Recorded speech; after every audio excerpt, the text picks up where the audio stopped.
So yeah, I'm happy to be here talking to you just because I like doing it, but also like I don't know if you know, but like my city got hit by a hurricane. Oh Um, shit! No, I didn't know that. I guess when was that? Was that the? it came through in the middle of the night, Monday morning, Sunday night, Monday morning.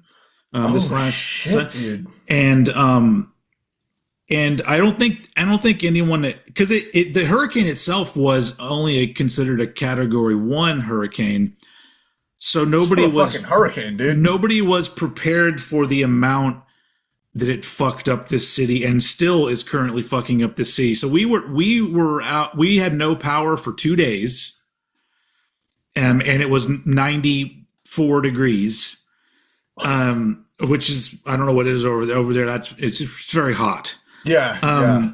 But so we were lucky because we got power back after 2 days. There are people in other parts of Houston who still don't have power and won't have power until probably next week. And Jeez. our fucking governor literally like knew that the hurricane was going to hit and still went for like a photo op thing in Asia. He just flew away and he hasn't come back. Dude. Dude, speaking of fucking public figures, Trump got shot at. Well, speaking of photo ops, Yeah. That definitely. that shit's already falling apart. Like I'm just watching. I'm watching it like literally the internet sleuths all like come together and be like, wait a minute. And so it's from the get go, I wasn't rolling out a false flag. Like I'm not. I wasn't there and I don't know all the facts, but I am a person who I question the timing of it because I don't know if you know this, but not only is Trump not doing well because a lot of the moderate Republicans are against this Project 2025 thing, but then on top of that, the Epstein files are coming out. And it's very clear that Trump paid to have sex with children, probably. So he had to do something. And so it's just very good timing. Have you seen that photo of him, like, bloodied ear, fist in the air with the American flag? Yes. That to me screams like, this could be a setup. Yeah, I'm not. But with that, so to not alienate the audience, who I'm already going to start the fucking show anyway. I'm just gonna end it by saying that this country right now is a shit show. It is like from all kinds of different angles. It is a shit show, and it's not fun. It's got to the point now where I will see something and I will laugh out loud and then feel very depressed right after I laugh out loud. That's what it's like being an American right now. It's not much better being British, mate. But hey, you guys just had a pretty good win for I guess like-minded individuals. I don't know anything about the parties over there, so I don't. But people that like I feel like I'm on the same page with are saying, "Oh, it's a good thing." I'm so like, "Cool, if it's a good thing, then the Labor Party or whatever." What's the difference between the Labor Party and the Liberal Democrat? Not the Liberal Democrat. The Liberal. What was it? What's the party called? It's there's Labor, Liberal Democrat, and Conservative. Sorry, Labor, Liberal Democrat, Conservative, and. Generally, it's a bit of a two-party thing over here, but the Tories have just been repeatedly incompetent for. And who are the Tories? Is that the Conservative Party? Yeah. Okay. That's the Conservatives, and I mean we had Liz Truss, who lasted 44 days and is our shortest-serving prime minister of all time. And I think everybody knew she was going to fall kind of flat. You know, we've had Rishi Sunak since then, but like, fucking hell, dude, everything. I just remember she went to see the Queen. Queen died days later, right? Then, you know, pair that with the fact that a guy bought a lettuce the day she was elected, and the lettuce hadn't completely rotted by the time she was back out. And that was kind of like a pop culture thing over here, that a lettuce lasted longer than a prime minister. But yeah, Rishi Sunak. I think Rishi Sunak shot himself in the foot. I think Rishi Sunak wanted to get out because he started saying, "Oh, let's bring back the draft." Everybody was like, no, let's not do that. Yeah. Well, you know, for those of you who enjoy a little bit of politics, you're welcome for a little bit in the beginning of this episode. But we normally don't do that. But really, like, that's what, you know, it's. Tune in next week when we decided we're colonizing next. That accent was like everyone's doing the Billy Butcher accent from The Boys. Have you watched The Boys? I need to see Homelander. They kidnapped me, boy. Anyway, that show's fucking great. Anyway, all right. So what hold on, before we start, because we are ranking a band today. If you can see behind me, we're doing Silverchair, which is great because we're all like, politics in the US, politics in the UK. Let's talk about an Australian band. Yep. So, but before we do that, I got another, you know, I'm going to start trying to remember to read cool comments and emails that we get on our episodes, make it a regular thing. So if anybody wants to go to oldheadnetwork.com and there's a contact, you can shoot me an email or just comment on a video or whatever. And but I like reading comments like this because I actually related a lot to this comment and I thought it was cool. And he actually went to go comment under our Metallica ranking from years ago. Oh, yeah. But his handle on here is John K.I. Cool, Jonki Cool. So I don't know how you say that, but like that's if you're watching, I'm reading yours. So it says I thought this would be the right place to thank you guys for these shows. As a Metallica fan and a fan of metal in general since I was 9, I'm 44 this year. Had kind of lost my passion for music these last few years, but listening to you talking about those bands I love has given me my passion back in a weird way, and I love it. It's almost like hearing some of those bands for the first time again. So thank you for this awesome show. And I responded to him because like I was like, oh man, that's like me in the early 2000s. Like I got to the point where like I was so desperate to find the musical passion that I once felt when I was a little younger, and I felt totally lost. And I ended up finding my way back. So I know how good that feels to find your way back. So I'm like, well, if we had something to do with it, then that is amazing. That's like, we say it all the time, but that's a big thing that keeps us going on this show is that, you know, we like talking to each other and we like talking music, but actually doing something that's benefiting someone in some way in, you know, in their life where they're actually getting some pleasure or an escape or a distraction or whatever. That's fucking great. And so, yeah.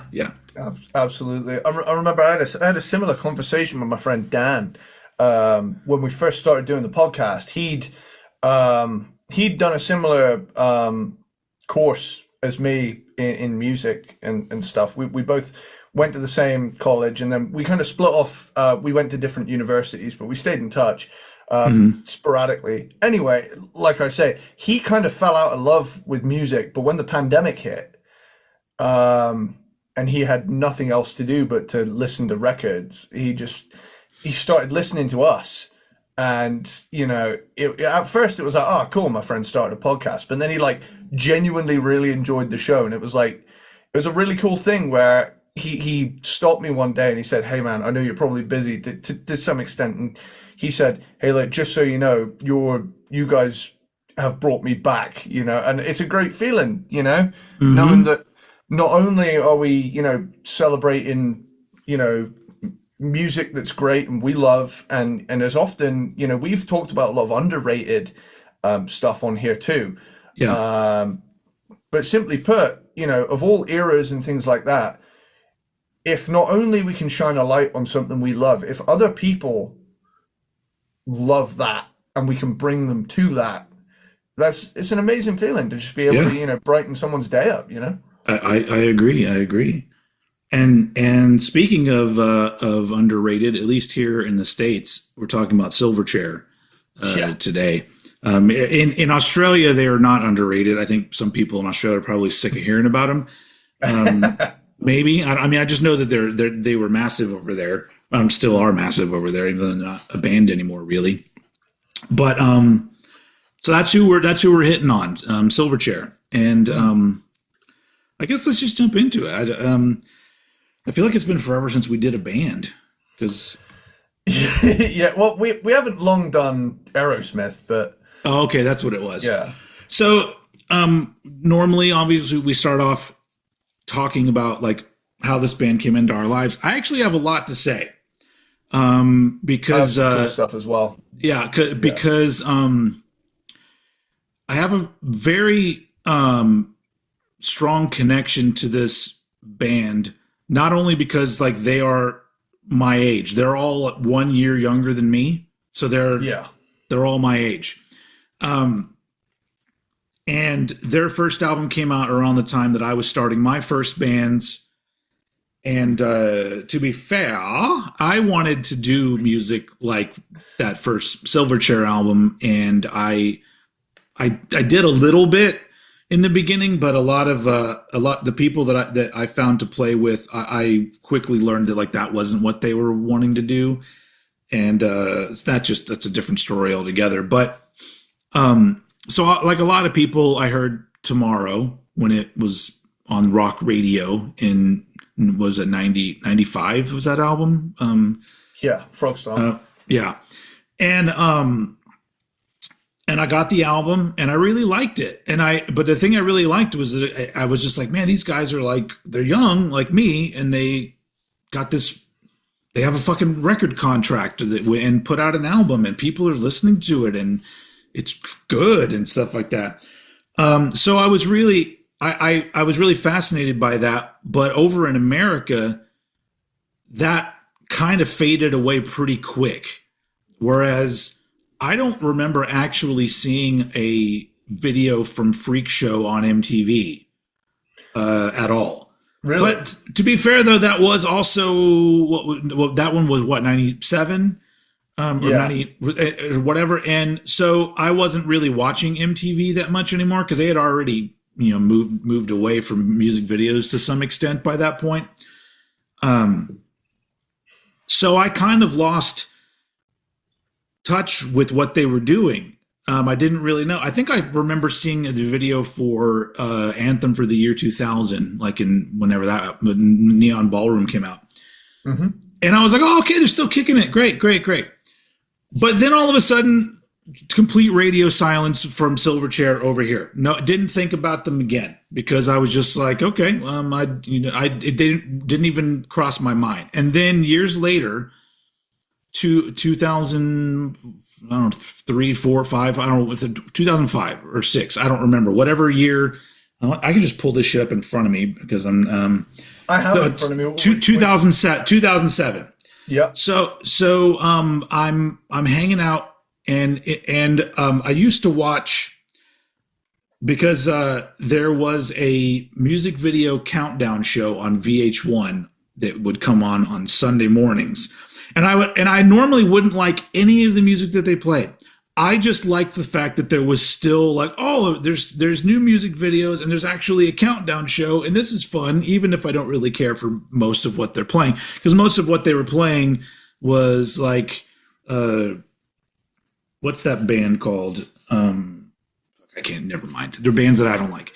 The Black Keys, shit like that, and then other lame stuff. But I'm just sitting there, and then all of a sudden, this video comes on, and it's the song "Straight Lines," and it says it's by Silverchair, and I'm like, this doesn't sound anything like Silverchair. Not only that, the vocals don't sound anything like the guy from Silverchair, But the one thing that I caught by the end of the thing, I was like, this is a fucking fantastic song. And so very quickly I went in and got the Young Modern album. And I was just like, holy shit, like this is different, but really good. So I then backtracked and I learned the story of Silverchair and listened to all their stuff. And the thing that really connected with me was I was like, holy shit, if you look at their music in 95 and then the music going into the 2000s and then their final album, I was just like, this is all like the kind of shit that I was wanting to do. So I'm like, man, if I was Daniel Johns, if I had gotten a record contract, I feel like this would have been okay. My songs wouldn't have been as good, but but the trajectory would have been this. I'm like, holy shit! I don't know, man. That ode to U2 was a masterpiece. Shut up. So I had to get a drink of coffee. Sorry, guys, in the podcast world. So all of a sudden I really connected with not only that, the trajectory of how the sound progressed, because I was like, I relate to all of this. But then reading more about Daniel Johns and the shit that he went through, I'm just like, I feel like, he's like the Australian version of me. Yeah. Now I never had anorexia. I need it, but I don't. No, we shouldn't joke about Same. anorexia. But I've been chubby my entire life. I don't know what it's like to be too thin. So, but anyway, so yeah. So, and then over the years, they just became more and more of a band that was very meaningful to me because I kept going back to their albums and songs that maybe didn't hit me the right way the first time, hit me, later on, and bringing us to now, going through and doing this ranking and listening to the albums again. It really like has driven home like how much I love everything that Silverchair did. And funny enough, today, the day that we're doing recording this episode, which is July 14th, is 8 years to the day of the last time I was on stage playing with the band. 8 years. It's been 8 years since I did it. And I don't miss it at all. Really? I don't miss it at all. Now, I thought about that too, because I was like, wow, I don't miss it. But then thinking about Silverchair, I was like, well, if you were in a band like Silverchair and you knew that if you booked a show, 100,000 people would be there, I'd be like, no, I would miss it. And I would go play shows. But my shows were like me, other band members' girlfriends, the bartender, one or two people who are playing pool in the back, somebody who's trying to watch the football game, and then we're playing on the stage, interrupting everybody's night. Like that was my musical. I mean, I played a few like quote unquote bigger shows, but I would say 99% of every show I played was exactly what I just explained to you for 25 years. So I think of it and I go, well, it's been 8 years, but I don't want to do it. I like making music, but I do not want to go through the stress of being in a band and hauling equipment to venues and not getting paid any money to do shit. But anyway.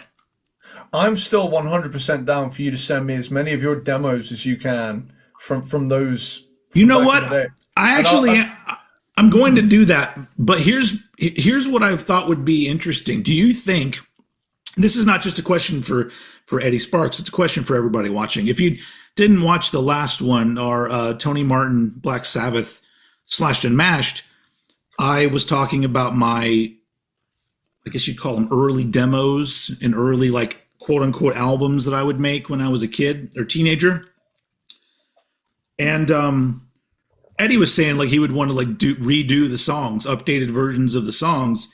And I think that's kind of cool. But how would you feel about like literally doing an episode where we just listen to some of them and talk about them? Yeah, I'd be down. I'd 100% be down. If we like maybe did like a Slashed and Mashed and then of them or something, made like the ultimate. No, thing. It's gonna be Slash and Trash. That's it.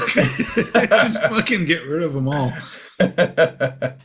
Dude, I seriously though, I'm 100% down for us to like take some of your favorites, you send them to me, give me the lyrics, and I can rebuild the song, and like you can do vocals for them. You can help me figure out what the words are. Maybe I can add a little harmony here or there. Okay, yeah, that sounds interesting, and maybe the beginning of that will be us doing an episode where I pick those songs and I play them, and then send them your way, and then we can. Yeah, I mean, if we could, that would be kind of cool if we could bounce it back and forth. Like I could lay a guitar on it and vocals, and then bounce it back to you. But you record. What do you use to record? You use Logic? Logic Pro. But honestly, if you record audio files to it'll be GarageBand. GarageBand at this point is just the free trial of Logic Pro. They are pretty much tied together. Yeah. All right. Well, yeah, we'll do that. We'll figure out like when we're going to do that episode, and I'll start going through them and picking out what songs I would want to do, because there are a few that I'm like, that's either really fun or actually kind of good, but that's, few and far between really for me. But I'll probably also bring out some fucking shitty ones for that episode too, that I'm like, look, we're not touching this song. I just want you to know it exists. Meanwhile, I'm cooking in the studio. I'm like, I'm going to release this fucking song. That U2 one, man, I'm 100% on board to do the U2 one. Yeah. Well, I mean, the original of that sounds just like that. It's not even like there's no drums or anything on that version of it. It's like a electric guitar, but I've turned the distortion all the way down. So it's just kind of like a little fuzzy a little bit. Yeah. Anyway. I have it in my head that I'm going to do this like obituary style version of it. It's like, dun, dun, dun, oh, hey, you too. I really hate you too. Bottom sucks. So does the edge. Other songs are lame.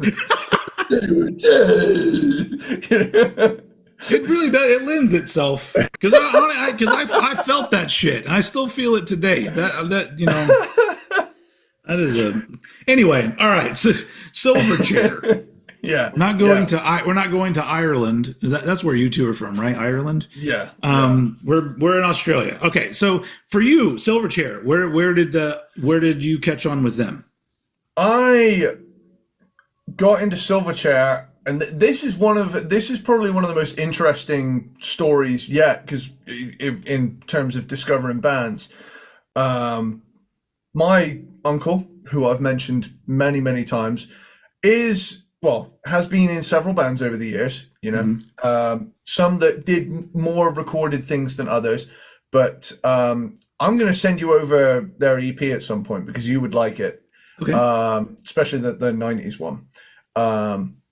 Well, basically, they were heavily influenced by Silverchair and did a couple of Silverchair covers in their set when they would perform live. And I've got a VHS tape of home video of 2 gigs. One is at one place, and then the other is kind of like filmed all the way from the back, and you can see the banner and everything. But they were called Undertow, which was a very 90s influenced name already because of Tool. But they did Israel's Son and Freak in their set, amongst their original stuff. And I remember, because I didn't know about Silverchair at this point. I'd gotten into the big four of grunge, but I hadn't really gone beyond that. Yeah. And like around the same time of like having watched those, I was like, I've really got to ask him where those other 2 songs are, because those are really, really good. And I asked him, what's that one song that you did? Like, he said, that's Freak by Silverchair. We didn't play that. We covered that. I was like, this is getting out of hand. No, there are 2 of them. But yeah, the big thing that clicked was like, it was one of those ironic moments where like, almost like cartoon levels of timing. Later that day, the music video for Freak came on Scuzz TV, which was Kerrang TV's cooler brother. Which just went off the air. I saw that. Kerrang TV went off the air. It did, and you know, for all my critiques of it as a channel, it is sad for me to see it go because it was such an instrumental part of my early development as a rock fan. You know, that they played a lot of stuff that ultimately I wouldn't end up getting back into for a long time, but at least back in the day when I got into it, there was still some variety there, especially on Scuzz. Scuzz was the superior channel in my opinion because Kerrang eventually turned into a 24/7 pop punk nu metal live stream, and I think that's why I began to really resent those two genres for a long time, was the overexposure of that. And like all of a sudden they stopped playing all the Pantera, Megadeth, Metallica music videos that I wanted to see, and I moved over to Scuzz, and then eventually Scuzz went the same way. And you know, it made me sad to see both of them go off the air. I mean, Scuzz has been gone now for like 6 years, and Kerrang finally went off the air this year. But I suppose, I mean, nowadays we have the internet. You know, if you can just put playlists on, and the music videos show up there. But the only thing is, right, something I want YouTube to fix and amend is those fucking things that show up at the end of music videos when you're watching them. Like, you know, I don't need to fucking subscribe to Metallica's YouTube channel. I'm already subscribed to it. Get this shit out of the way and let me see the last few frames. Those are so that the whoever uploads the video chooses to put those there, because I put them on mine too. Because you can recommend a different video and have click this to subscribe. And honestly, I just do it because I see everybody else do it, and I just feel like I want to like do things right on YouTube, because it's such a slow growth process for me that I'm just like, I'm just going to do the things. But I'm pretty sure, like on yours, you can turn those off. Yeah, like as a viewer on the music video ones. Last I checked, you can, and it's like, come on, Vivo, fucking Vivo, you know, fucking Vivo. Anyway, like vagina. I would like the YouTube to. I would like for YouTube to introduce an option to have a streaming section of channels that just randomly play videos from your catalog all day, almost like a little TV station. Because I think that would be fun. I don't know who would actually watch it, but I like that. Because I have so much stuff that I've done now over 5+ years of content, and that'd be cool. Yeah, most of it's you know, enjoyable. So I'm just like, it would be cool to have that, where it was like somebody could just go there, and at any time you don't really know what you're going to get, like television sometimes. Yeah. I guess you had a guide, but still. Anyway, so you saw the freak video. Yeah, and basically it was one thing after another from there. And the only two albums really that I spent any time with were Frog Stomp and Freak Show, because my uncle had those two on CD from the 90s. So like a sizable chunk of my CD collection is actually his, that he just gave to me, you know, which was really, really fucking cool of him. But yeah, I remember one time getting like a shoebox full of CDs that he didn't have space for anymore. And he was like, yeah, you know, I've got streaming now. So, you know, so that's where I got Demanufactured by Fear Factory, loads of stuff. So, but yeah, anyway, like I say, Frog Stomp and Freak Show, I mainly listened to the hits for a long time, but I started really getting into the deep cuts while listening back to do this episode. Yeah. And honestly, like I knew songs from Neon Ballroom, like the hits from Neon Ballroom, I knew, and I didn't know I knew because I didn't realize they were Silverchair. You know, but you know, as the discography went on, I realized, holy shit, there's a whole side of Silverchair that I just didn't know was a thing. Yeah. So, I mean, should we dive in? What's your? Yes. You said yours. So yeah. Yes, no, let's do it. We only have 5 albums to talk about, so yeah, go ahead and start with what you would put. I think my prediction is that our rankings are going to be very different until the very end. Maybe the beginning we might be matching up too, but I think in the middle we're gonna have different takes. But it's only 5 albums. But Yeah. it was hard for me to rank because every album has some song on it where I go, this album's got to go higher. But then I would, I don't know. It is what it is. So let's start off. What's your number 5 silver? Let me try that again. What is your number 5 Silverchair? By the way, I remember when I was much younger, I read an interview with Daniel Johns. Another reason why I felt kinship with him early on was that he talked about how one of his favorite guitar players was Page Hamilton from Helmet. I was like, Nice. me too, dude. And in the interview, he talks about how they came up with the band name, which later I found out was complete bullshit. And because there's 2 different conflicting stories. Like the thing that I read in his interview was they were at a school dance and they went up to the DJ to write down some requests for songs for him to play. And they wanted him to play Sliver by Nirvana and Angry Chair by Alice in Chains. And then he wrote it down, Silver Chair, on the thing. And they thought it was funny. Flash forward, like some other band member tells a story about how they were calling a radio station to ask them to play Sliver and a different song by the band UMI. And I was like, oh, is that not true? And then it turns out it's just fucking Chronicles of Narnia or whatever the fuck it is, Lord of the Rings, one of those fucking things. It comes from one of those books. Yeah. So I'm all like, they were flat out lying in interviews. Where'd the name come from? Well, Okay, I guess I'll get started. But it's one of those rankings looking at it where mine, there is a little bit of a pattern, okay. but there is no point in this discography where I wouldn't say each album brings something cool to the table. Yeah. So my number 5, and I know you probably praise this album for being so different, but it's the album that sounds the least like Silverchair and is hence the album I would come to last for Silverchair.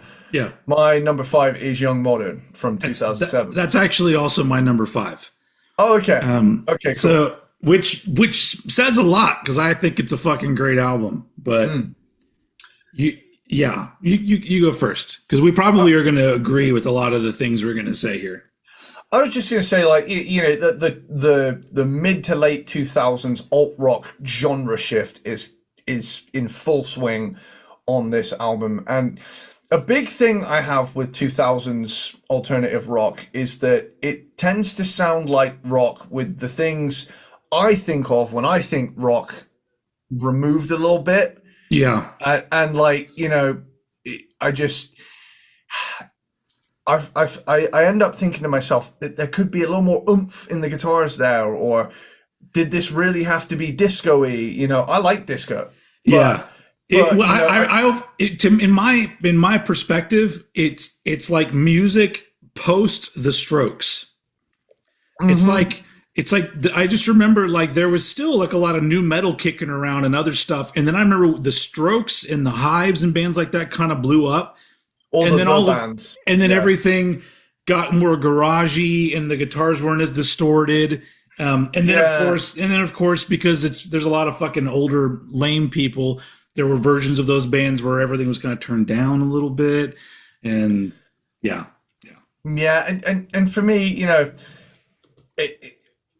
what is it? Not that this would put me off the band, but a big thing I noticed as well is that on this album, Daniel Johns is not hiding the fact he is Australian whatsoever. Like, it's like listening to a different singer. Yeah. And I know he'd been away from the microphone in terms of being in Silverchair for 5 years at this point. The last album they put out to this point was, Diorama and Young Modern, the early 2000s and the late 2000s might as well be 2 different decades. I agree. Yeah. a lot happened in the 2000s that changed a lot. I mean, you could tell me a song that came out in 2003 came out in 1998 and I would believe you, whereas Yeah. there are songs that came out in 2007 that if they came out like 5 years ago, I'd believe you. So it's a weird one, the 2000s for me. But as I get older, I don't know what it is. It's just like more time passing, realizing how much time has passed or something like that. I'm really beginning to notice.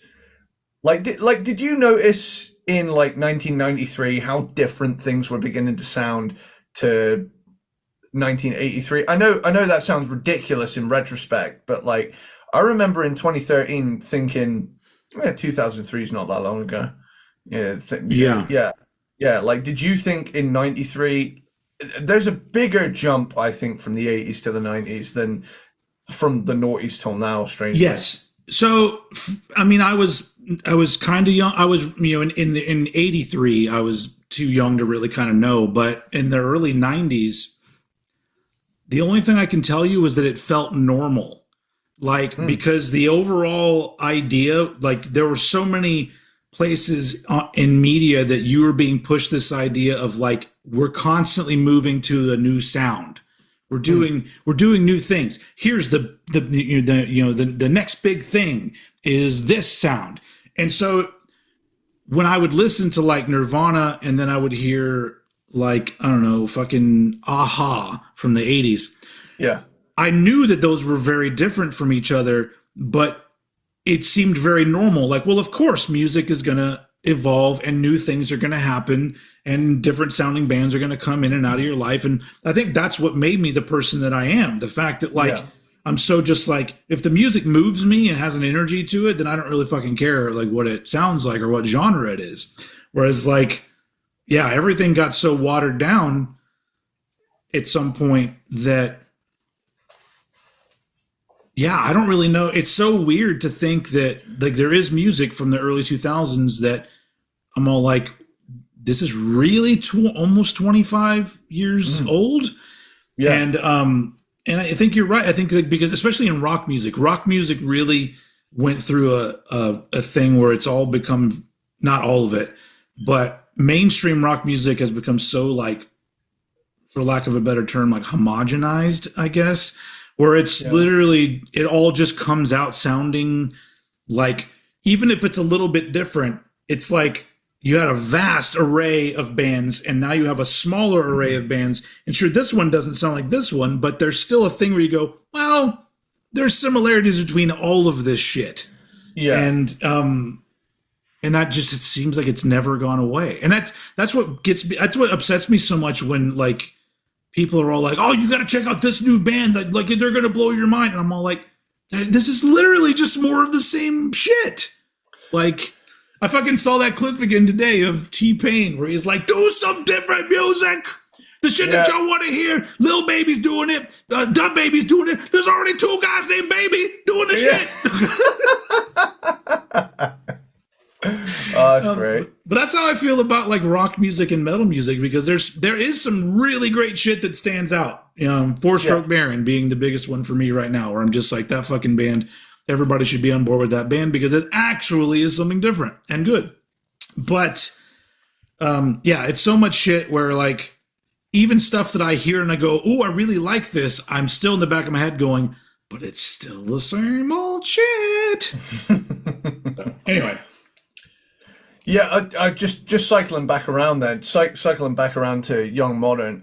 I don't think by any means that it's bad, but it's the album that appeals the least to me of the Silverchair albums, just because something I heavily associate with Silverchair is like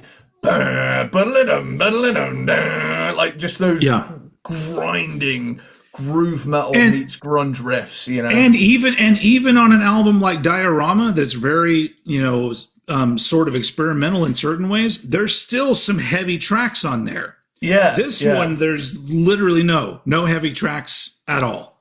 I get you. I was listening to this album and this is not a mark of its quality, because I was like, you know what, my personal biases aside, this is at least a really well put together album. On the flip side, if I'm being honest with myself, am I going to reach for this anytime soon if I want to listen to Silverchair? The answer, I'm afraid, is going to be no, because it's so different, but in a way that's different to what I want. And that's fair play. If they want to do whatever they want to do, they've already put out 4 albums with stuff on it that I listen to and I think, damn. Yeah. But, Yeah. this to me, sounds like Silverchair trying to be the Killers. And Oh. it's just, well, not trying to be the Killers so much as they fit in more with a sort of that kind of vibe than the vibe I like. It's like they would be played on VH1's early Sunday morning top 20 countdown show. Yeah. So I feel bad for saying trying to be, because I don't think they ever tried to be anything other than what they wanted to do. Yeah. But it definitely it sounds like a sound that doesn't sound like the sound I want them to sound. So with that, yeah. So I'm with you on that. I think the number one reason why this one goes last for me is because the average of songs that I'm like, oh fuck, is a little lower on this album than it is on their other 4, and the fact that I'm perfectly fine. Like some of my favorite Silverchair songs are on this. I love Straight Lines. If You Keep Losing Sleep is fucking amazing. I like Waiting All Day and Mind Reader. Love those songs.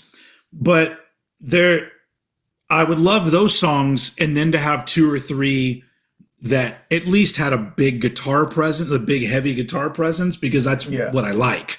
So so it's a really, and I think that this album got kind of screwed, because if they had continued, because they apparently wrote and I think mostly recorded another album before they split. And if there was another album after this and maybe there was a different turn to their music, I might look at this and go, oh, this was the one where they did this. And then the next one, from all accounts, it was going to be even more like electronic. I'm like, oh, well, that might have been a cool thing to hear. And then this one would have been like this. I don't know. I just feel like leaving it on this is kind of not great as a fan, and so it ends up going last because I do really like it, and I do understand where they were coming from. When I say they, I mean Daniel Johns. He fucking writes everything as far as I know, or pretty much everything. And because like I said, I kind of relate, and if I was a quote unquote famous musician, by album number 5 in 2007, I probably would have made an album very similar to this. It may have been a little more angular and like post-punky or whatever, and not so much garagey. But for the most part, I relate to where he was when they were doing this album. But yeah, it is also the one that I would go to the least to listen to. Also, they need to do somebody needs to do a fucking reissue on vinyl of that, because like these all 4 of these back here are put out by Music on Vinyl, which is like the fucking cream of the crop company for like reissuing, 90s albums, because everything from the packaging to the sound to the pressing is fucking top notch. So maybe they should be able to do Young Modern, but I think Young Modern is a different record label.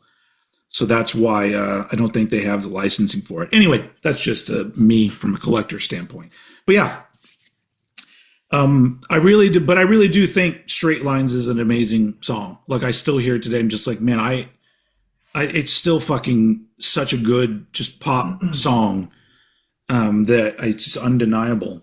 But yeah, it's good. But I have a lot more connection and things to say about the other 4 albums. So that will bring us to our number 4s, which I think are going to be different. Okay. So with that, let me say we're much more in my territory now, taste-wise, already. But we're only stepping back in albums, so my number 4 is 2002's Diorama. Yep, that's not mine, but go ahead. And I get why you've got it so higher. And with time, it could climb. is a phrase I will coin in this episode today, because I'm going to come right and say it. The guys go full blown Beatles at points on this album while retaining some heavy stuff. Dude, And not only that, they fucking hired and worked with the guy that worked with the Beach Boys on Pet Sounds and Smile. Like the guy that did the orchestration stuff, he worked with the Beach Boys around that era. So I'm like, I get what they were going for. they were definitely. I mean, coming off of the heels of Neon Ballroom, there's a pretty clear progression from Frog Stomp to Diorama. Young Modern is a bit more of a left turn. Where it's like, oh shit, now they're doing this. Yeah. With the progression from Frog Stomp, Freak Show, Neon Ballroom, Diorama, there's like a clear growing presence of orchestration where it's like, it's non-existent on Frog Stomp. On Freak Show, they get a little bit more creative with adding extra stuff. Neon Ballroom, they like, oh, it's here. And then Diorama is just, look what we can do, you know? We can afford a full orchestra and the guy that worked with the Beach Boys. Yeah, it's awesome. I mean, no Silverchair album isn't at least pretty damn cool, but this album's fucking great. Like, and I can't believe I've only listened to it like once. You know, I listened to it. I'm very busy lately with a lot of things going on, but from one listen alone of this album, I already know I've slept on it horrendously.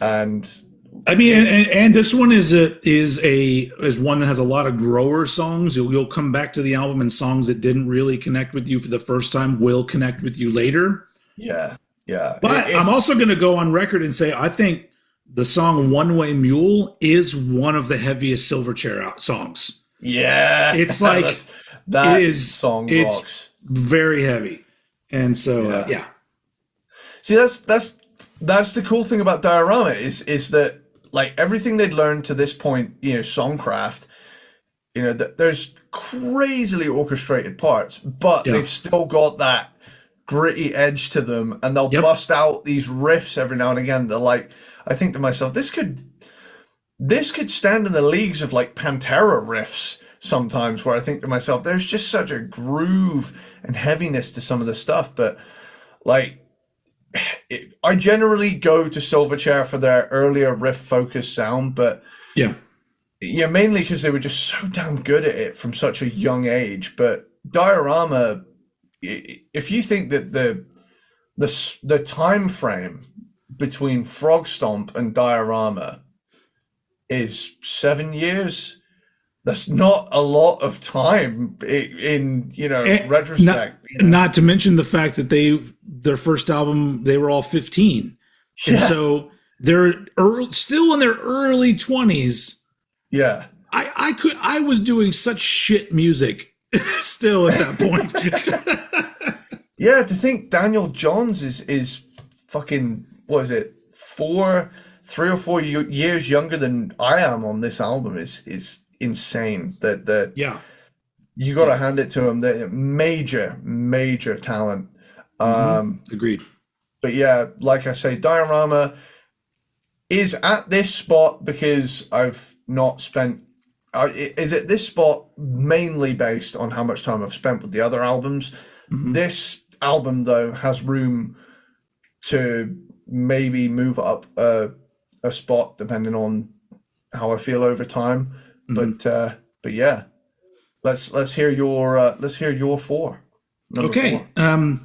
And I even went back to confirm if this is where I wanted this album, and I agree. I'm still agreeing with myself. My number 4 is Frog Stomp, their first album from 1995. I made a prediction in my head. Sorry to cut you off there. I was going to say this is either going to be in the top 2 or the bottom 2. Yeah, you know, and it's not the middle album. I know that. No, it's I still really enjoy it. I listened to it again last night. I still really enjoy it, and it's amazing that they were so young, because like there are parts of the album where they sound like 15-year-olds. Yeah. But most of the album they sound like insanely talented 15-year-olds. So I just think there's something that's like, this is a really great fun beginning to the band, but if they hadn't made the subsequent 3 albums after this that they made, I may not really care about this album anymore, because it would just fall into the other bands doing grungy stuff, and by 1995 grunge was already pretty much out, like, and so I was going to say, I tend to classify this album as a post-grunge album, but I feel like it perfectly straddles that line between, it's post-Kirk's death, it's post-Super Unknown, but it's also bare bones enough to be considered a grunge album. So and the weird thing is that and this is only from my experience, so I only have my own perspective, but for me, in 1995, for me, that sound, the grunge sound, was not dead. And I wanted to make music like this. It was mostly just your MTVs and your music publications that I think they were all trying to make sure grunge was over. And I was just like, but why? Yeah. like it's still fucking good music. They're like, well, Green Day. I'm like, okay, can't we have Green Day and grunge? Like, why do we? You were super grateful for it like 5 minutes ago when we killed the hair metal, and then all of a sudden you guys don't want us anymore. Yeah, it was fickle. So I always look at this album of like this is the music that I probably would have, if I had like-minded people to make music with and I was really talented, this is what I would have done in 1995. But some of the songs haven't aged that well for me. Like, they're a little bit goofy at times.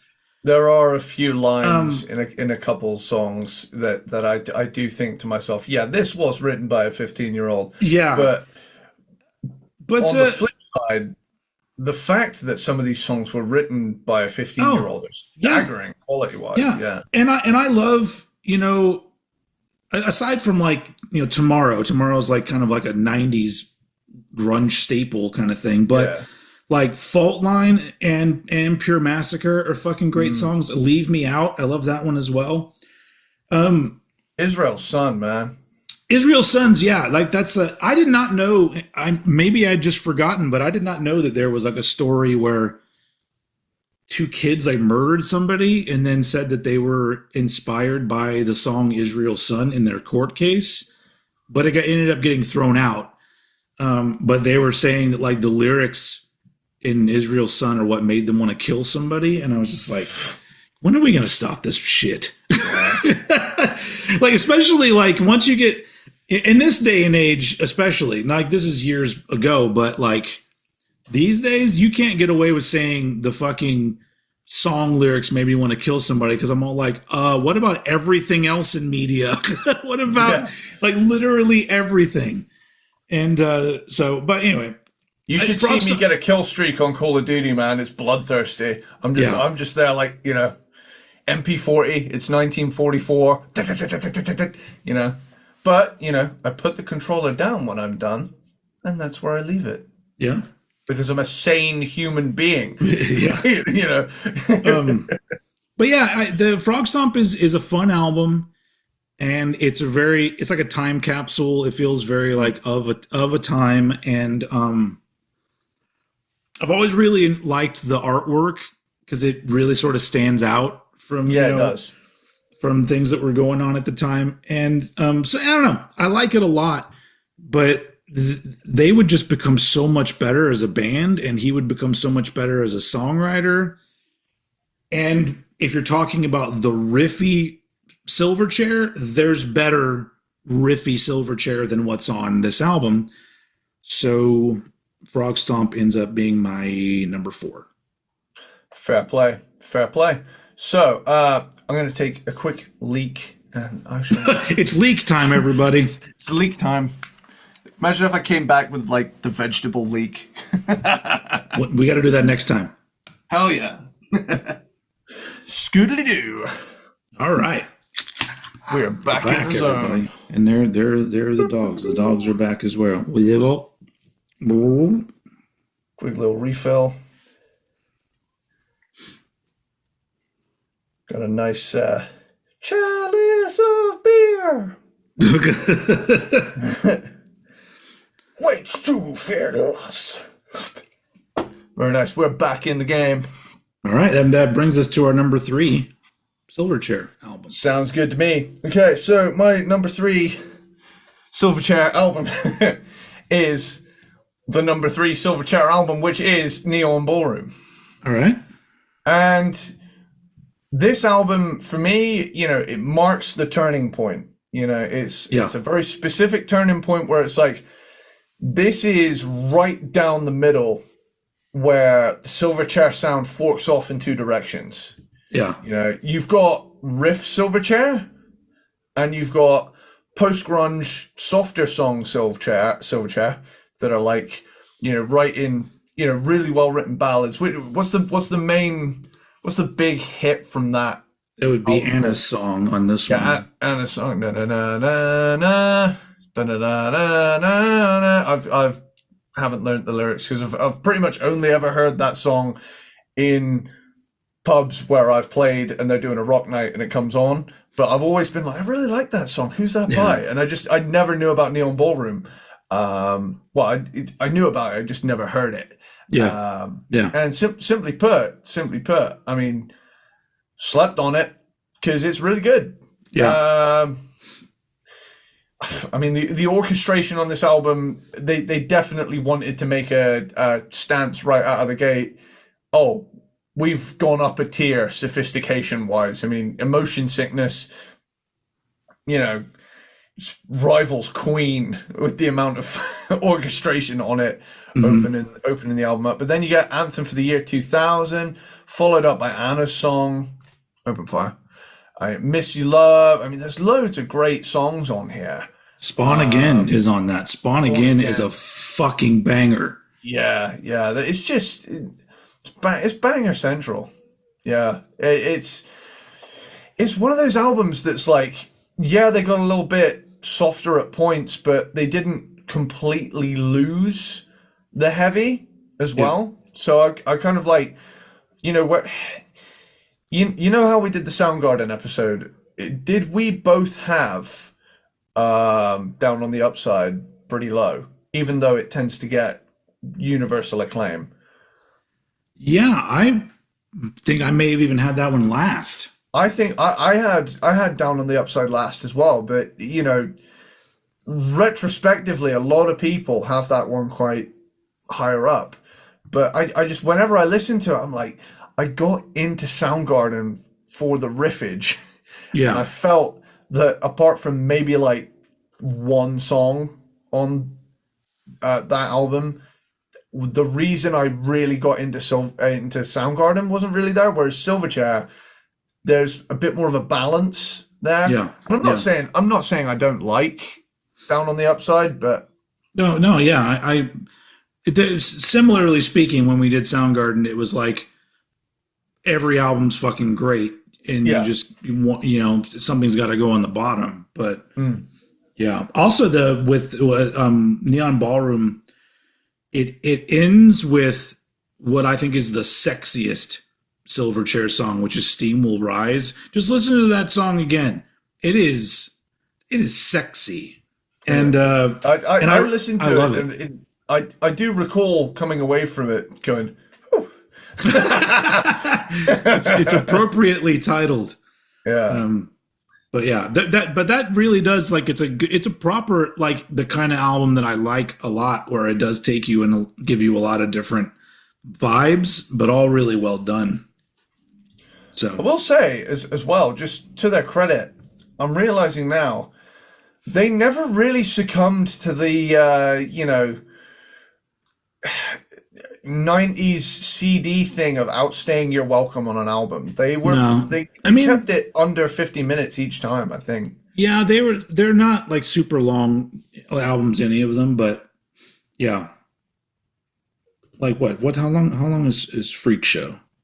Yeah, Freak Show's for 49 minutes. Mm. Yeah, so it's like Neon Ballroom, 50 minutes. Yeah, that's I mean, I'm it's not ideal for me, but for the I, 90s, it's not I bad.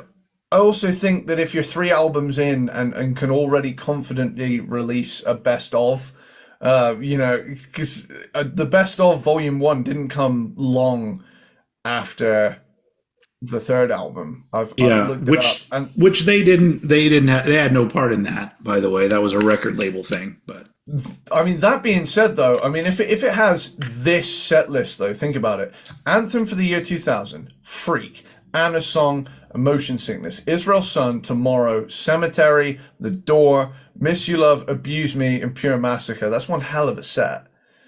yeah, there's so many songs missing from that. Yeah, My best of would be very different. Not, I mean, a yeah, couple of those would be included, but for yeah, sure. Yeah. But it like I say, this marks the turning point from why I fell in love with Silverchair and why Silverchair is also a really cool band. yeah, They constantly evolved, yeah. and that's to be appreciated regardless of your biases as a music fan. So, bada boom, bada bing. Over to you. Cool. My number three is Diorama from 2002. Cool. And I think this is a fantastic album, but once again, like I was saying earlier, I appreciate it because I like the experimentation and pushing boundaries on some tracks, but I also love how there's some fucking bangers on this as well. But but this is it's really an album that, like, the first time I heard it all the way through, I honestly wasn't that much into it, and I went like, I don't know, what is it that's not connecting with me with this album? And it was actually hearing tracks from this album kind of on their own randomly that I started to go like, oh, this song's good. What album? This is on Diorama, and then like it basically became, it kind of in different ways it built itself back up to an album that I like from just hearing random songs. But yeah, the lever or the lever. I love that Yeah. one. One way mule. Without You is fucking great. It's more of a poppy song, but I really like that song a lot. Great. Especially music like tune. the end of Without You. It's got that kind of cool guitar part ending. It's like it does this Yeah. cool little odd time signature like riff thing at the end, and it's another one of those things where it's like the song didn't need that part of the song. The song was already cool, and then it has like a really cool ending. You don't hear that a lot from mainstream artists anymore. You barely ever hear a fucking middle eight in a Sorry, song. excuse me. It's all right. And so, and I miss that. I know this is 2002, but I miss that from the 90s. Like, well, I'll so often, I think I've talked about this before on an episode of something, but like you hear songs from the 90s that were hit singles that were bordering on 6 minutes long with middle sections that diverted from the song, and I'm like, that shit would be chopped to pieces now, and it would just Yeah. a 2.5 minute version would be put out.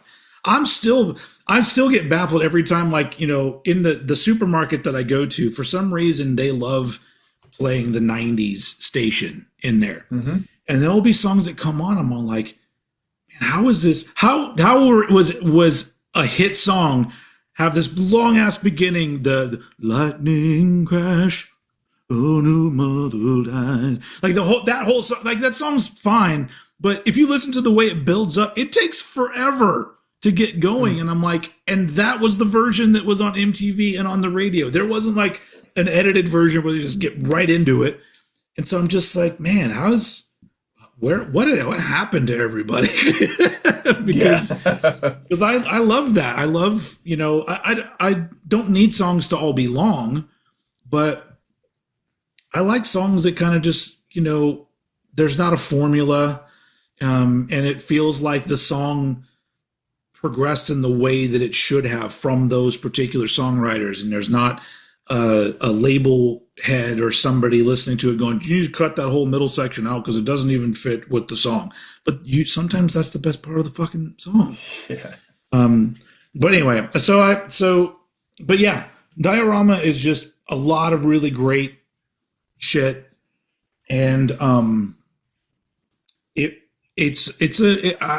me, it feels like an achievement from especially dudes that were still in their early 20s. Doing an album like this, and they were big enough to where they could have kind of just done similar shit for the rest of their careers and been millionaires and not had to fucking worry about it. But I think when you have somebody like Daniel Johns running things, he's not only I feel like he's the kind of person that constantly hates shit that he just did. Like he'll put out an album and everyone's going to be like, amazing. And he's like, it's bullshit. And he'll go, and he'll start writing more shit. And Faith No More syndrome, Yeah. And honestly, every album is a response to what they didn't like about the previous one, Yeah. And so but I feel like sometimes, especially when you are that kind of person and you're really talented, you just continue to put out really cool shit. The weird thing is, I can't get myself into Daniel John's solo stuff that he's done since. Like I've heard songs and for some reason it's just it doesn't grab me. And maybe I need the other dudes as the rhythm section. Fuck, I don't know. I have no idea what it is, but anyway, at this point, I just think Diorama is just it's an album that over here in the States nobody fucking talked about. Didn't even know it came out, had no fucking clue. And out of all of their albums, I would say this is the one that I'm just like, if there's like an underappreciated Silverchair album, all of them are really, but this is the number one for me where I'm just like, yeah, everybody listen to Diorama because it's pretty fucking great for this kind of album. Anyway. All right. So that's my number 3, Diorama. Very nice. Very nice. So that brings us to the silver medal zone. Yep. Cool. So we're going to find out right now if we're going to have the same number 1 or not. Okay. My number 2 is Frog Stomp. Looks like we're probably going to have the same number 1, my friend. Hey. I love when that happens. All right, keep going. All right, let's go. Frog Stomp. Cool. So Frog Stomp debut, full-blown grunge love letter. I mean, it's heavy as fuck at points. I've already mentioned it goes into groove metal territory at times. It's full of great songs, and in my opinion, in my honest, humble opinion, and this is not just me dogging on Silverchair doing anything but heavy, I feel like the soft tracks on Frog Stomp are the weaker part of the album. You're not wrong. I mean, okay. I agree with you on that. It's because those are the ones where I am the most hyper aware I am listening to a 15-year-old. Yeah. Because, people making fun of me. It's like, yeah, been there, but yeah, that's 15-year-old me speaking. But yeah, I would definitely be inclined to think that this album is its strongest when it's going full on, just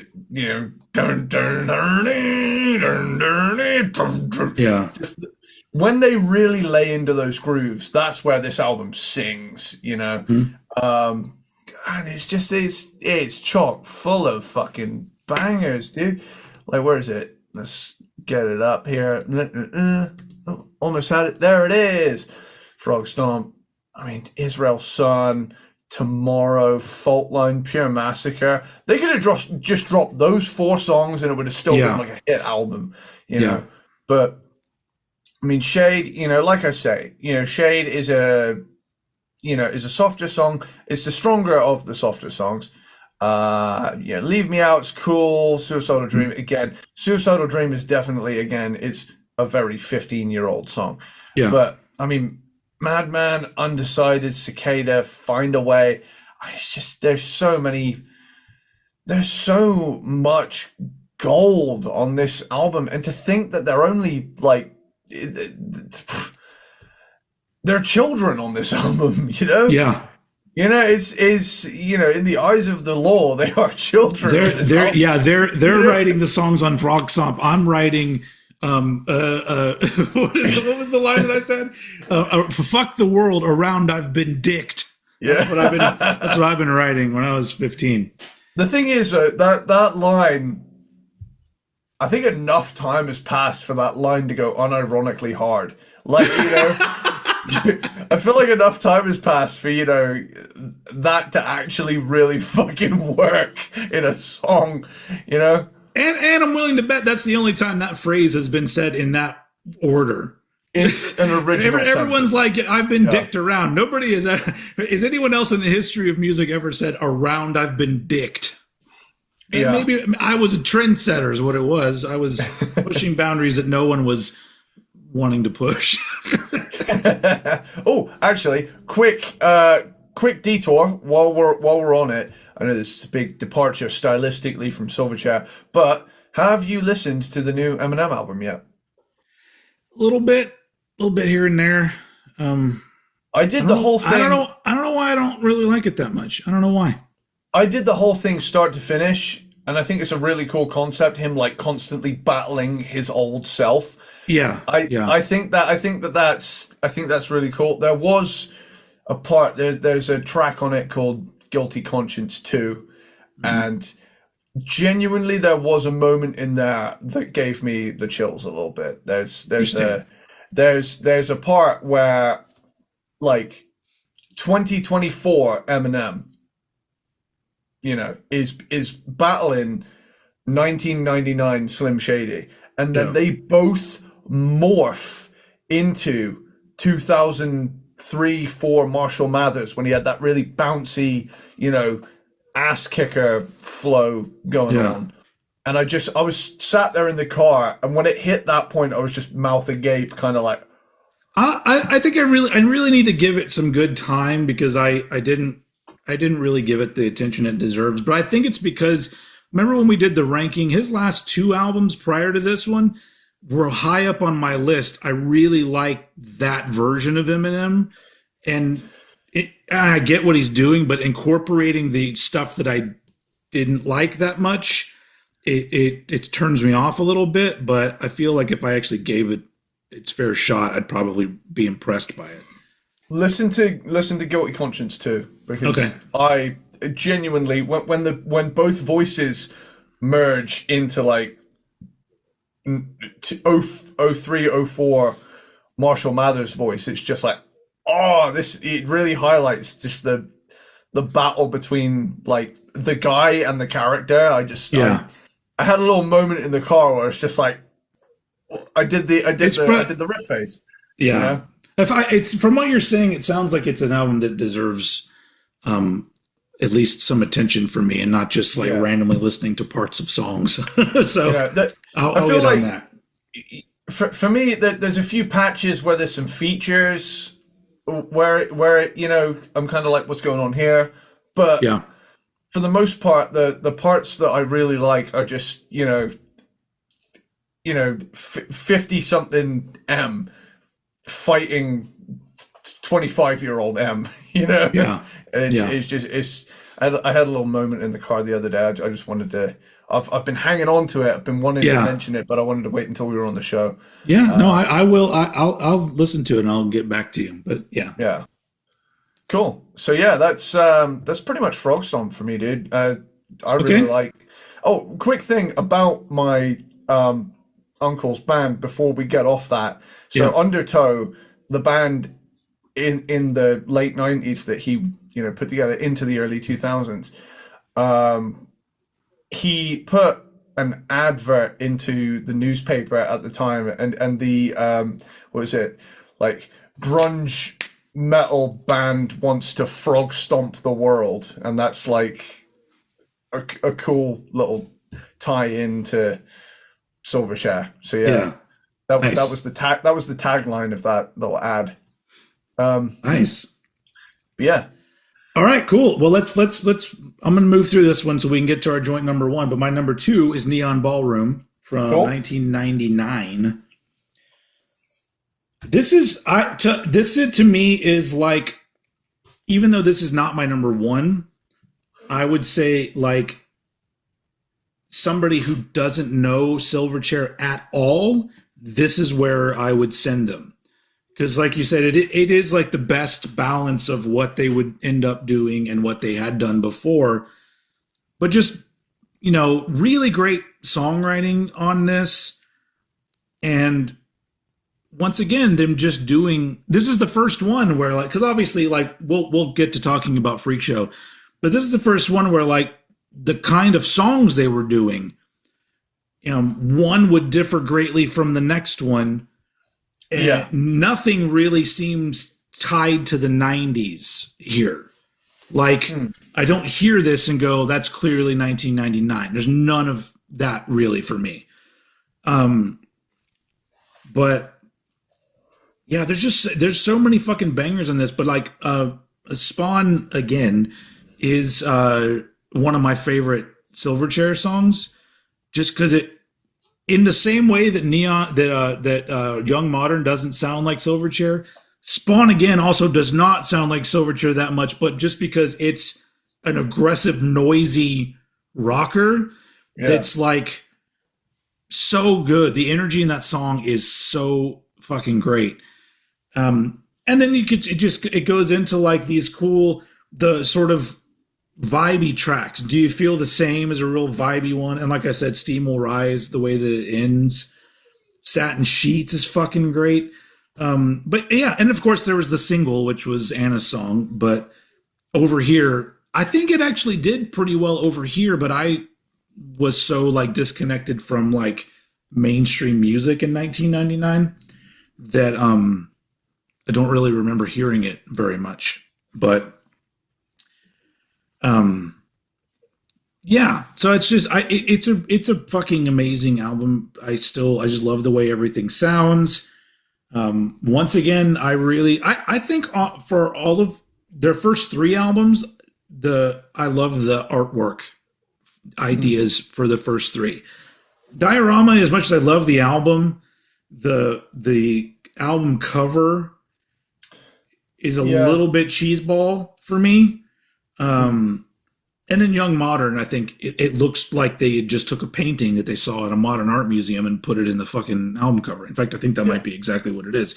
But I like the whole package of Neon Ballroom. I just think it's such a great album from beginning to end.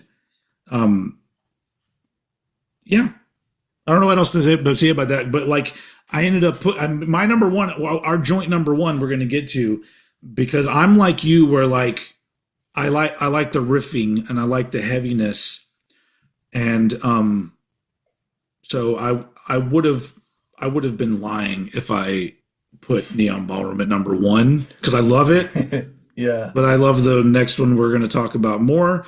So let's move on to our joint number one.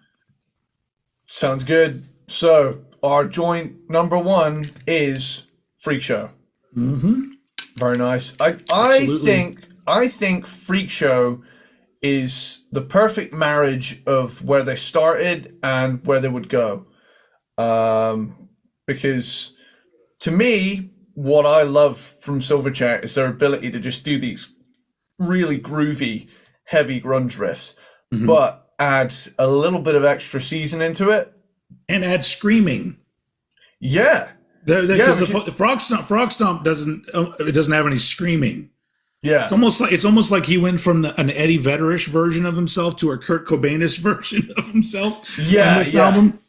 They definitely did. They Frog Stomp is like we're heavy and we're sad, whereas Freak Show is we're heavy and we're fucking angry. You know? You know, it's like Frog Stomp's what you listen to when you want heavy, but there's a little bit of teen angst hanging around. Well, I think in their particular case, in Daniel John's case, I think a lot of the anger came from the fact that they were first off, they were very young, but they got famous really quickly. And instead of his peers and people he knew being like fucking great, people were like, you suck. Like they got so big that people, you know, loved them. But then, you know, I think the people that you would turn to and be like, are you proud of me? They were all like, no, you fucking sellout, you know? And so like they had like this weird, imagine being like 16, 17 years old and all of a sudden you're forced into like, okay, now you're famous and half of these people fucking love you.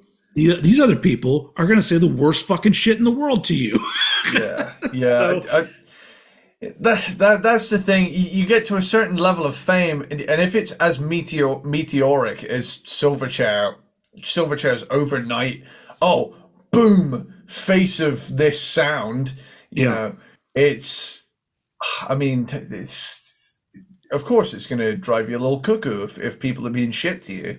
Also, how many? I'm curious. Not to interrupt you, but I could have researched this question, but I've been thinking like how many debut albums from bands have been number one when they came out. Like the first Silverchair album was number one in Australia when it came out, and I know a little bit of that was because they had won like a song contest or something. And so they had already had a lot of radio play with like the early version of Tomorrow and the early EP they put out. But I was like, how many debut albums came out at number one? Like, can you that you can think of? There are albums that went to number one once they got really famous, but immediately they were number one on the charts. Like that's insane. Yeah. I'm not great at keeping track of like, you know, chart success. If there's one thing I could improve on with my knowledge of albums is where they placed. But I mean, to have a song like Freak or Slave, man. I mean, you know, I know Slave has a very similar riff to that Mad Season song, but I think Slave. Don't know anything. Is that the one? I don't know anything. Yeah. Granted, I get that, but I think Slave is a good enough song. And the chorus makes up for it. The chorus is fucking great. And I'm gonna say this now. My favorite Silverchair moment is the breakdown in Slave. That nothing pleases me more than a breakdown that doesn't go overly complicated, because like, you know, you can gent me to death all you want.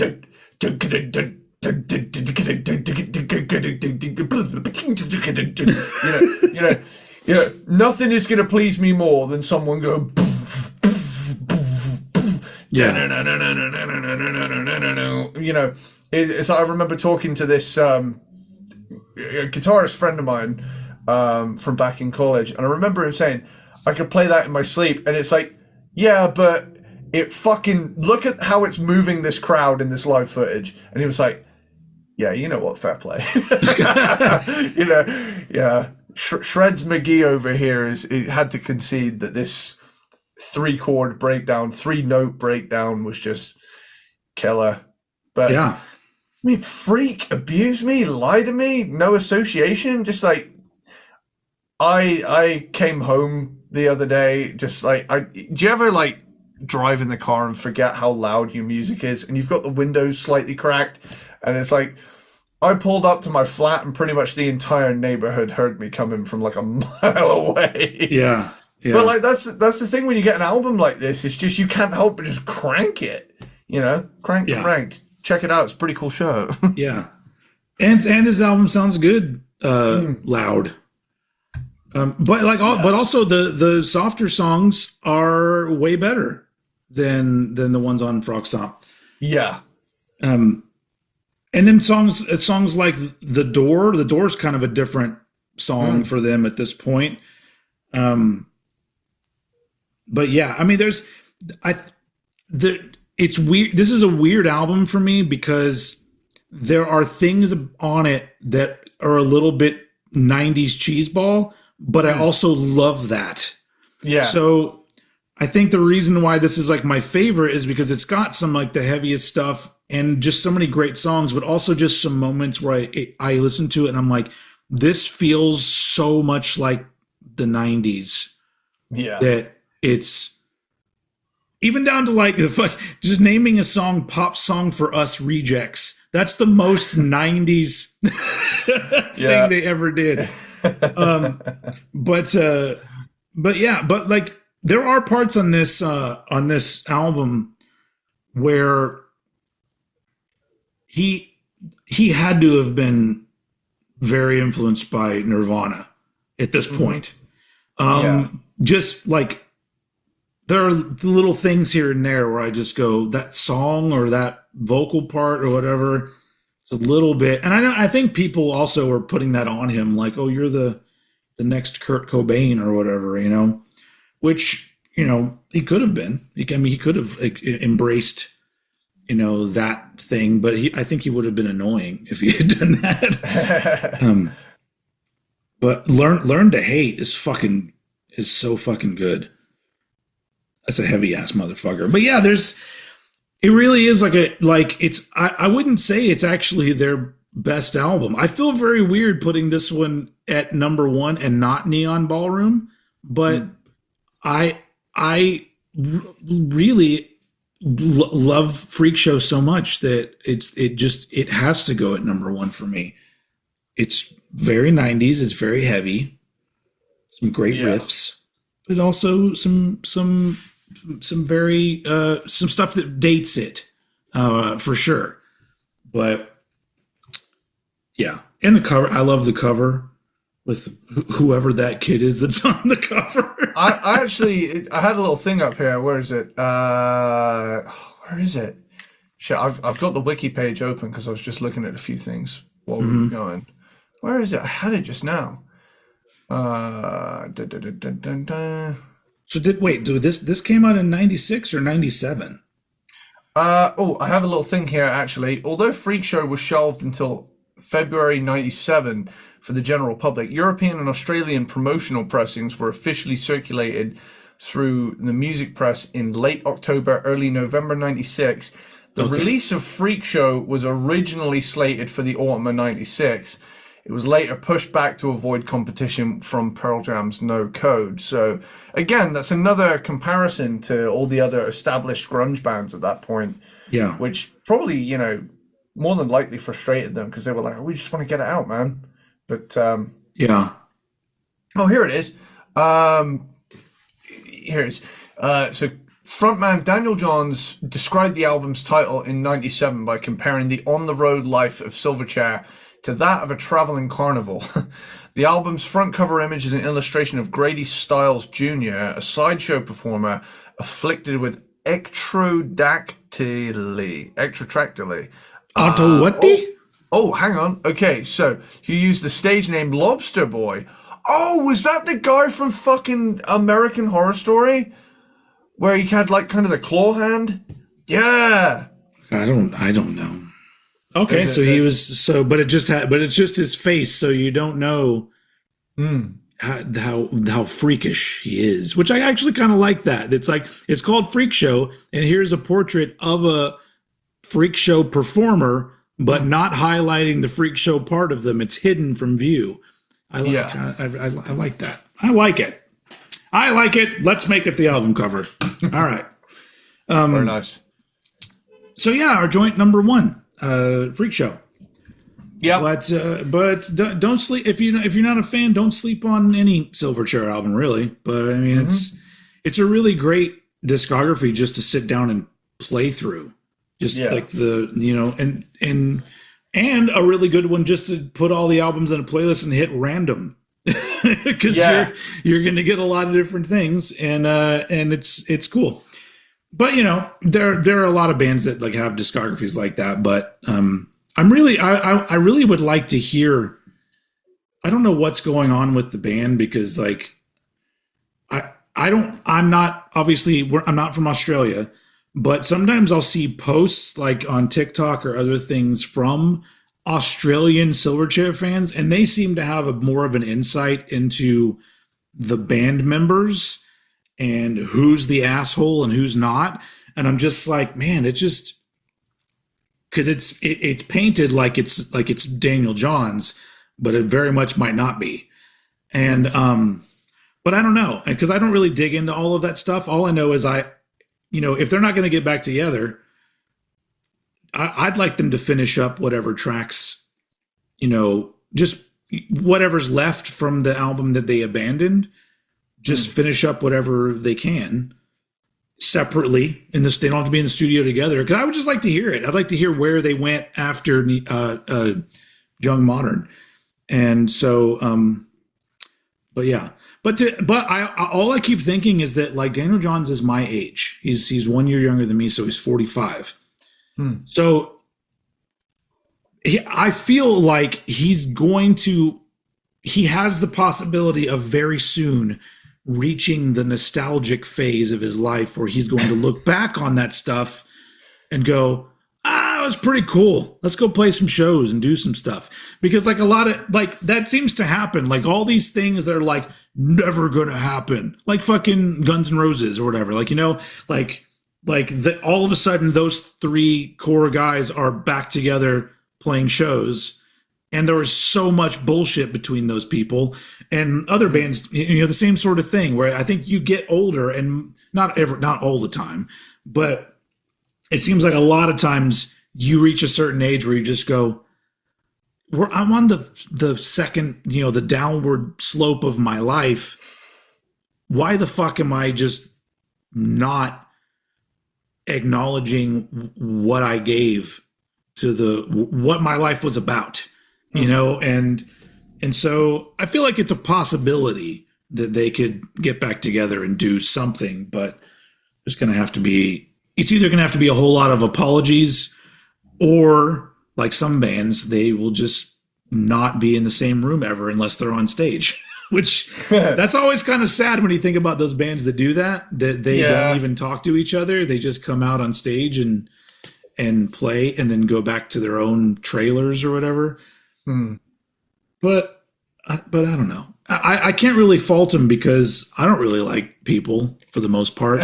And being in bands was like that, where like I grew to not like people in my bands every time I was in a band. At least one person. There was always at least one person that I'm like, I gotta go fuck with this motherfucker again. That's that's something I feel quite blessed with the unit that my band has now. We're just genuinely, can't fault either of them. We're all just three fucking guys in a van, and we've toyed with the idea of a second guitarist, but we genuinely we wonder if the harmonies would come at the cost of chemistry, and right now we just like riff. So Sage like riff. Maybe get like a jangly guy down the line to add some like textural stuff, but you just get to that point in your songwriting where it happens naturally. Some bands do that, where like all of a sudden you're putting together an album and you're like, you know what, these songs need an extra lead guitar part. And then after you've recorded the song, you're like, well, shit, I guess we got to get another guitar player to play these songs live. And then naturally you become a larger band than you were before. But I think that's the way to do it. I'm sure one day we'll find our Pat Smear, but for the time being, or in the case of the Foo Fighters, you're going to find too many guitar players and then just let them stay in the band. How many are in there now? There's three guitar players. So Dave Grohl plays guitar, Pat Smear plays guitar, and then what's his name? The dude that used to be in punk bands. I'm sorry, guy. I'm sorry that I forgot your name. I'm not like a huge Foo Fighters fan. Look it up. Chris is his name. Chris. Why do I want to say Chris Shiflett or something like that? Yeah, Chris Shiflett. So yeah, because he's the guy that came in the band and was the permanent guitar player, and then Pat Smear came back into the fold, and Dave was just like, "All right, everybody, just come on, fuck it." Now they have a keyboard player too, so it's like. But you know what? If I was Dave Grohl, that's the kind of shit that I would do. I'd be like, fuck it, these are my buddies. Why am I not going to like let them be in the band? Oh, you want to be in the band too? Great, we got room. It's like, fuck it. I'm looking at I'm curious for whenever we do a Foo Fighters ranking, because I've always been kind of bummed out that I'm not more into that band than I am. I'm the same. Like, there's a few songs where I think, fuck, that's a good song. Yeah, absolutely. But like, I've just never done the Foo Fighters deep dive. Funnily enough, actually, if you look at the release history of Foo Fighters, it's basically completely parallel to Silverchair. Foo Fighters 95, Color and the Shape 97. Nothing Left to Lose, 99. One by One, 2002. There is one in 2007, but there's a album called In Your Honor from 2005. But genuinely, like, they're that band that just, they're that band that has 3 guitar players that aren't Iron Maiden. I can understand Iron Maiden doing it. These guys, I just know. Iron Maiden have a guitar player that they turn down so you can't hear how shitty he is. Sorry. Does he say Yannick or Janik? How do you say his name? Yeah, Yannick is the Yannick. Is the yeah. He's the guy that you see. You can see isolated videos of his guitar playing online, and it's not very good. But well, whatever. He prances around in a very fun way on stage. He seems fun. He's in Maiden, and I'm not. That's true. Another band we got to get to. Yeah. Somebody informed me on one of my other videos that I need to get into the Scorpions because I do not like the Scorpions. It's funny that to me they've always been like, I gravitated to their 80s stuff mainly, and like. For me, they have yet to click with me. I like the hits so far. I don't even like the hits. Really? There's no Scorpion song that I think is great. It's like there's always something about the song that annoys me, and so. But that'll be a fun deep dive. Then, even better because it's a huge discography, but it might be the exact same thing where I go into it and go, fuck this and fuck that, and then 10 years later I'm just like a huge Scorpions fan. That'll probably happen. I'm gonna have a quick look at. Oh my god! Oh shit! Okay, hang on. Right, wait for me. 1, 2, 3, 4, 5, 6, 7, 8. We've not even hit Love at First Sting yet.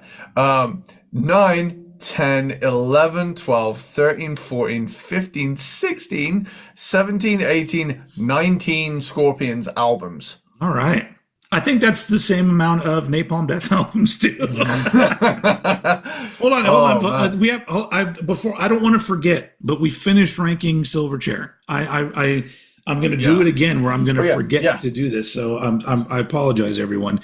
Before we wrap it up, every time we complete a band ranking, we celebrate like this: 3, 2, 1. Yeah! We did it! Nice. Yeah. It's a shame Content ID would screw us there, because it would be cool to put that there. But you know what? Like, one of my favorite things about having a radio station, if you go to the what is it called? oldheadnetwork.com, you can listen to it there. That there's 24 hours of songs, but you will randomly hear We Did It Again in rotation because that's my radio station. So you're going to hear that. And occasionally you will get Rickrolled because because I also love that song. So it's just randomly. And it's like, I don't know what it's going to play. I don't know. It's just, anyway, that's like the one thing I'll go and listen to my own radio station. I'm like, you know what? This is worth the work that I put into doing this radio station just because I get a kick out of it. And I'm just like, oh, this is my station. Sweet. But anyway. All right. So yeah, we're done with Silverchair, and we'll be back in a couple weeks with another kind of offshoot episode. But we have bands planned, and we have a few bands that have a lot of albums, so much so that, well, we're either going to do two-parters, or I feel like we should start trying to figure out a way to cram everything into one. Because even if we got to like kind of, not fuck around and go through shit quickly, because what does everybody out there think? When we do like multiple parts, do you kind of get everything you need from part one? And the part two is literally just wanting to know what the ranking is, because it's like I feel like we end up talking about the same shit, So it might be, as a show, as an improvement to our show, if we start like when we do Scorpions, we'll do 19 albums in one show.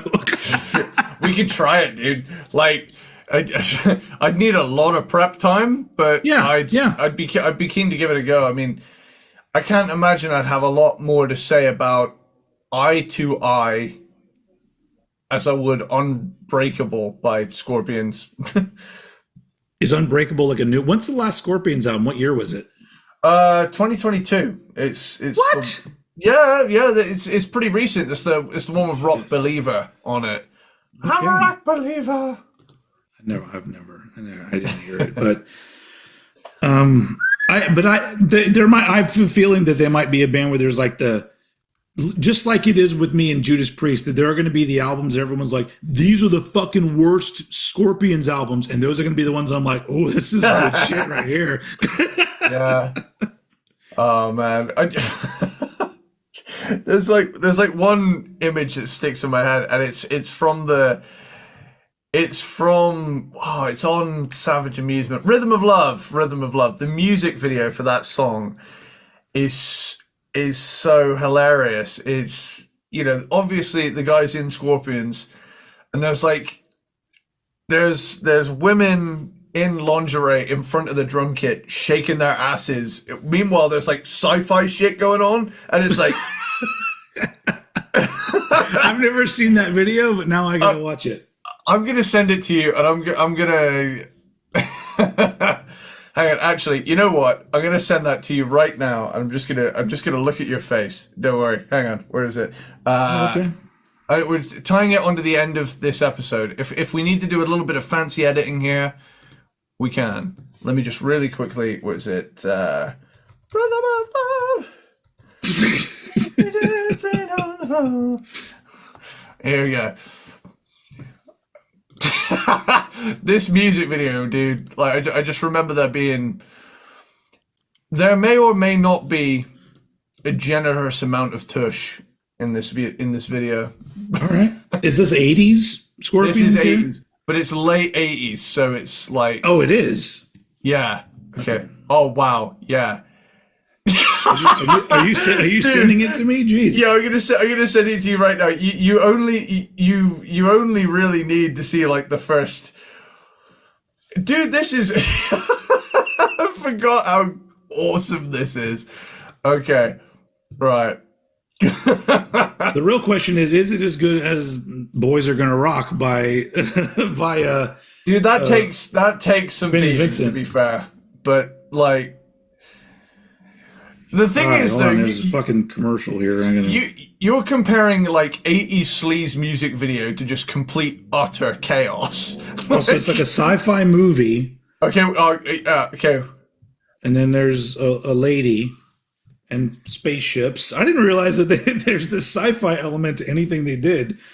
Yeah, so she's all like, "I need to take off my clothes because we're in the future." And there's a spaceship is landing. And then there, I guess that's the band. And Yep. okay. Then Okay. there's a lady with a whip. There's a lot of mustaches. They literally are on all fours. It is just, The fucking hair in this band yeah. is the worst. Yeah, like even by 80s standards, these guys need plugs, dude. Like you need a wig. The main dude for sure.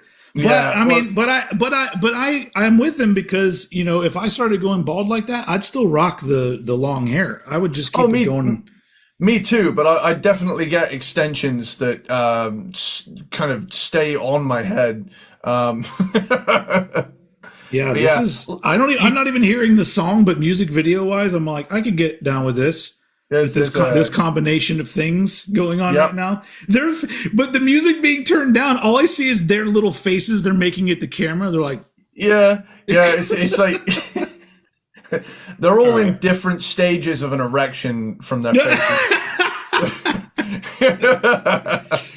Yeah, it really is just anyone who hasn't seen it, go watch the. Oh come on, that was was that seriously a pussy joke? Oh man, yeah. I already turned it off. I'll get back to it later. There was a woman stroking a cat.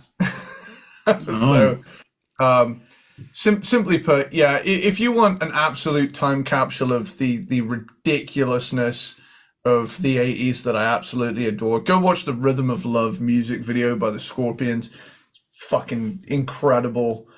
Just you couldn't make it today. I'll just say that. Yeah, but you know, it's a good thing. But you know, the special effects alone make it worth it. Because you could make it today if the guys on stage weren't 40-year-old guys. yeah.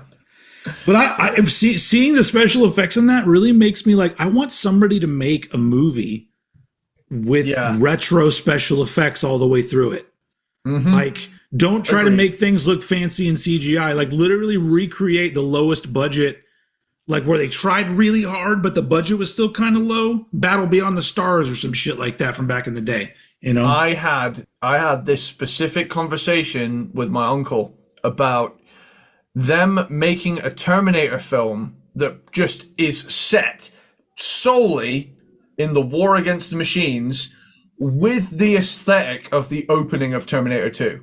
Oh yeah, that would be great. Just an entire movie of that would just I'd pay £100 to see, you know, 2 straight hours of just war against the machines. And there's those movies are doable. Like I really think that the mistake that Hollywood's making is they think that we still want all the same big actors that get paid millions of dollars to be in every movie. And I'm like, no, take that budget and break it up into smaller movies where you make these niche movies for people who would really not only love to see it, but probably watch it a shitload of times instead of just like, oh, here's another blockbuster movie that feels really similar to ones that you've already seen with the same actors. And I'm just like, it's wasting a lot of fucking money. But yeah, whatever. I'm not a movie person because I've every time I start thinking that I have something to say about movies, I always remind myself what my favorite movies are. And I'm just like, yeah, I'm coming to the table with like Young Guns and Encino Man. I'm just like, you know, I'm not going to talk about Citizen Kane and The Godfather or Metropolis or anything like that. I'm just going to be like, that's not what I'm here for. But anyway, okay, let's wrap it up. Thanks. It's going to become a new trend, the post ranking tangent that's not related to anything at all. But yeah, like I said, we'll improving the lighting situation for the last 20 seconds of this episode. You have to have good lighting for your outro. Anyway, so we'll be back in a couple weeks with another episode. I gotta take a week off this time, so not a problem. But it's been, man, I need a break from everything. Honestly, it's been a week over here in Houston. Yeah. So yeah. Anyway, so that's it for this episode. Hopefully you enjoyed it. Peanut Butter Platypus, if you're still here, or you're Depending on when you came on board, you might be an aluminium squirrel or a Belvedere ball sitter or a Christmas dog. Yeah. I think that was it. That was all of them. Yeah. Anyway. All right. Well, yeah, that's the end of the episode. Thank you for watching and thank you for listening in the world of podcasts. And as usual, I'm going to throw it over to Mr. Eddie Sparxx to take us out. It's gonna be later down. Gonna be later down. Just thought that was. I don't want to blow my voice out too much. Yeah. It was good. Yeah.